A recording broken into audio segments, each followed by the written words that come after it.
آپ صلی اللہ علیہ وآلہ وسلم کی امت پہ ایک مشکل وقت گزرا اور کشمیر میں مسلمانوں نے ایک لاک ڈاؤن کا سامنا کیا اور دنیا اس پہ خاموش تھی. لوگ اس پہ خاموش تماشائی بنے رہے، دیکھتے رہے کہ کشمیر میں کیا تماشا ہو رہا ہے، لیکن کسی نے اس پہ آواز نہیں اٹھائی.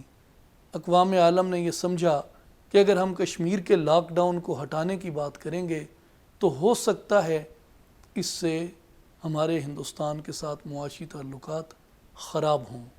آپ دیکھیے کشمیریوں کی آہ کیسے عرش تک پہنچی ہے کہ آج پوری دنیا اسی لاک ڈاؤن کا سامنا کر رہی ہے.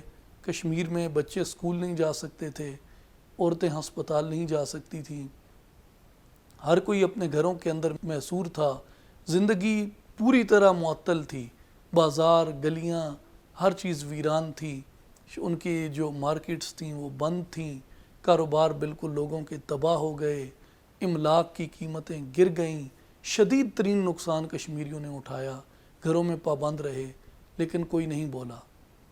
آپ سورہ نساء کی 4 آیت پڑھیں، آپ کو یہ فلسفہ سمجھ آ جائے گا کہ دنیا میں یہ وبا کیوں پھیلی ہے. قرآن میں اللہ تعالیٰ فرماتا ہے کہ وہ زبردست ہے، انتقام لینے والا.